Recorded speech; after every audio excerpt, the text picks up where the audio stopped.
Soprod et la RTI vous présentent 2 minutes pour comprendre.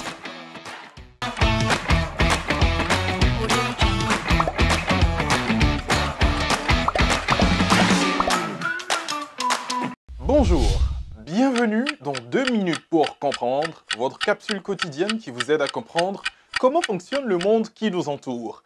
Aujourd'hui, je vais vous parler de l'érable. Certes, nous n'en croisons pas en Côte d'Ivoire, mais on en entend régulièrement parler avec son célèbre sirop par exemple. Il est donc important d'en connaître les caractéristiques. La plupart des érables peuvent atteindre entre 10 et 45 mètres de hauteur, si bien que les plus grands spécimens deviennent dominants dans la canopée.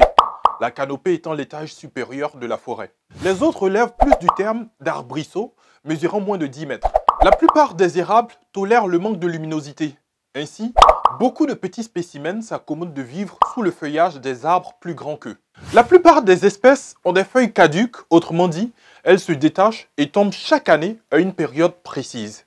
Le faisceau des racines de l'érable est dense et fibreux. Le fruit de l'érable s'appelle la samare ou plus familièrement hélicoptère. Au Canada, l'emblème du drapeau est une feuille d'érable.